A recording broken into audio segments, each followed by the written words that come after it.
Mark Carney is in Germany. Let's start there. Not sure why. We've got some problems at home that he might want to address, but he says he's currently there. Canada's close friendship with Germany is built upon our shared values of peace, democracy, and sustainability. Always shoehorning the sustainability nonsense in there. Yeah, I noticed that too. Yeah, keep going. Yeah, always. I don't think that that's a shared value. I actually don't think most Canadians actually think about sustainability at any given point, ever. Or as a value ever.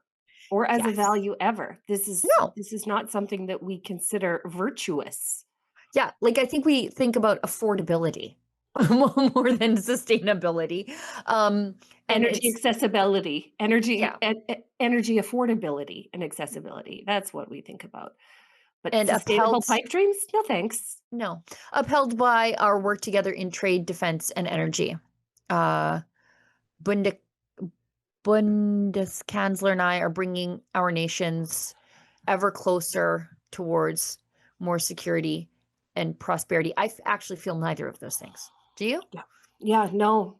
And that we are forging relationships with Germany on security and the future of the nations. It's like, okay, well, I guess you need something to say for your European vacation. I mean, I guess he could just show up and just be like, I actually just wanted a summer holiday.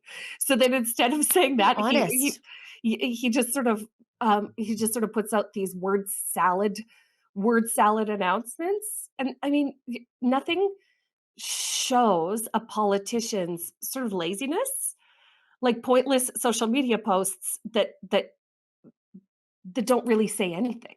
Yeah. So he's meeting with Federal Chancellor Merz in Germany, and this is all part of his so they left me out of the NATO summit tour of Europe. And now I have to make up for lost dollars because I told the entire nation of Canada that I was my cat is on the desk. Oh. Hi, Trigger. Bye, Trigger. You bad little kitty. He's so bad. Bad orange kitty. He's a bad orange. Oh, no, where were we? No, we were talking about Mark Carney in Germany, and he has to make up for the bags of money that he told Canada that we were going to be earning, under his stewardship, under his leadership. And it turns out that being mean to the Americans and being antagonistic to our closest trading partner hasn't had the rewards that the Liberals said that it would, that they were convinced that it would.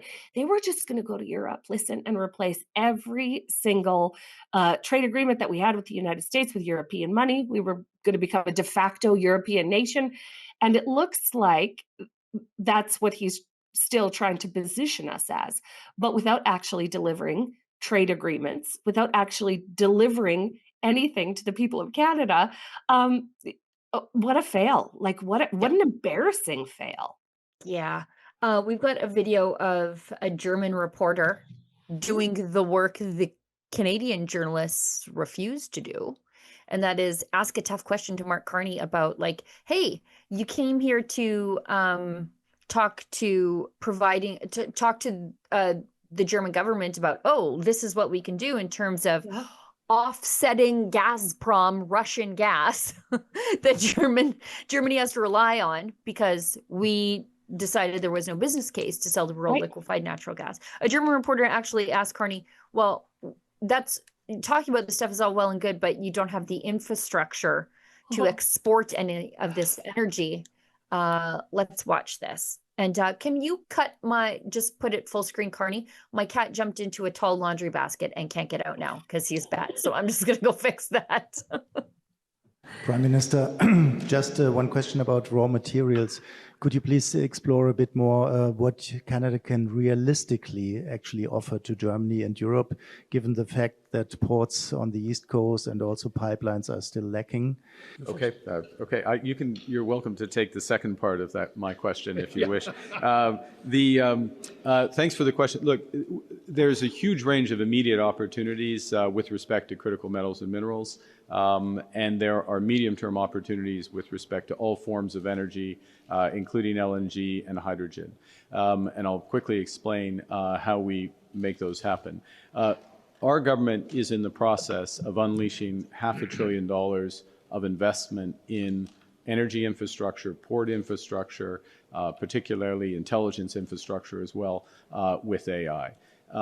And a number of those investments, the first of which we will be formally announcing in the next 2 weeks, are with respect to new port infrastructure.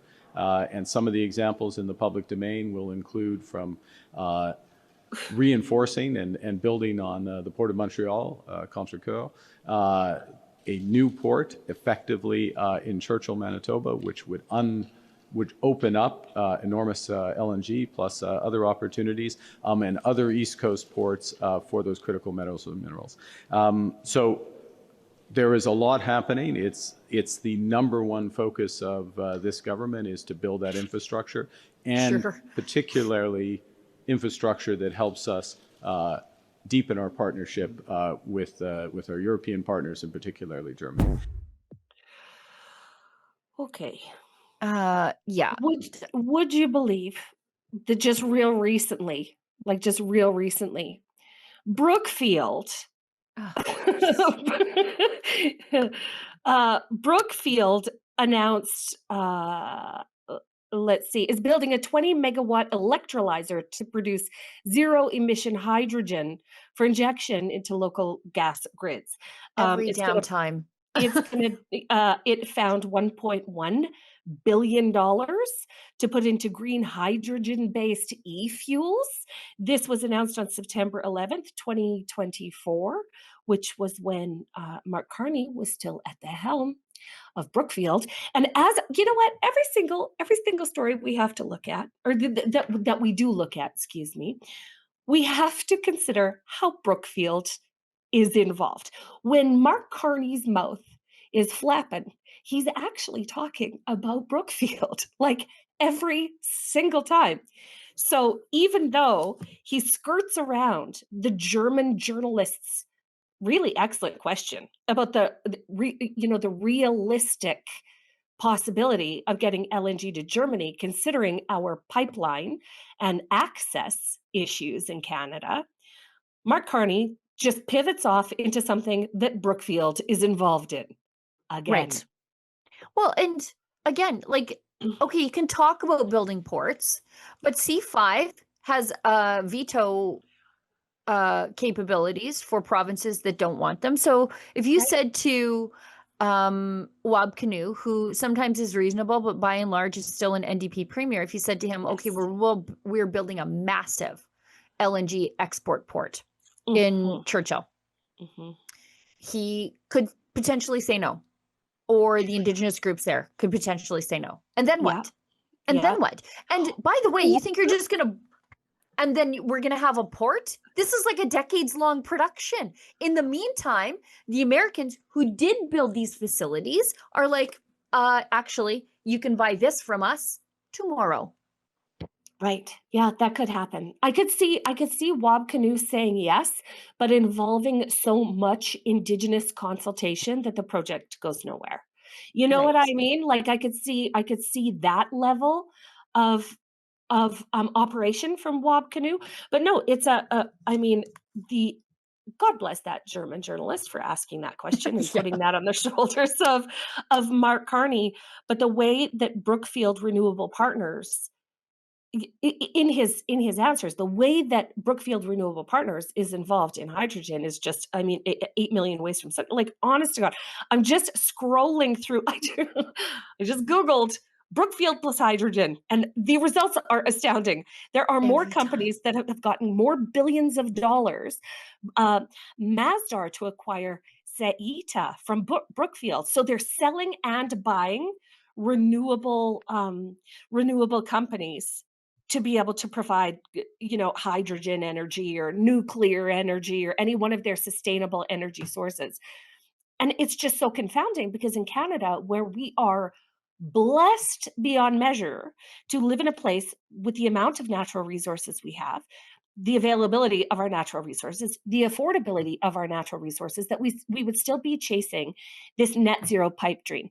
Because if you enjoy a certain quality of life in Canada, if you like heating your home in the winter. Like if you like staying warm in the winter, if you like fueling your vehicle and going wherever you want to go, whenever you want, by all means, feel free to buck this net zero trend. But that we are still so focused on it, a scam, the climate scam, and that Brookfield is being Brookfield is making all of the profit off of these green scams. I think that we should have a couple questions for the federal government. Yeah, and let's talk about the steel tariffs. A liquefied natural gas port with a tank farm, because you'd need a tank farm there. Mm-hmm. We're going to build that when we are currently making steel and steel working so expensive that it doesn't make economic sense for a private company to do these things. The last thing I want is the government to build this. Because exactly we saw what happened when the government built a pipeline, 800% over budget, years late. Oh. And now we're walking into nuclear agreements, Brookfield linked nuclear agreements that started off at around $8 billion. Guess what that's going to balloon to as soon as the federal government gets involved? Why is the federal government involved? That cost us for one prototype. And we need 10. We need 10 to replace coal in Saskatchewan. So the cost of the development of nuclear is just so prohibitive. The people of Canada are going to be paying for it forever. Meanwhile, right under our feet, we have coal, natural resources, super easy to mine. We've been doing it for 100 years. And they would phase that out. They would phase that super affordable, super available, super reliable energy source to shuffle in these initiatives, these green initiatives that absolutely make no sense.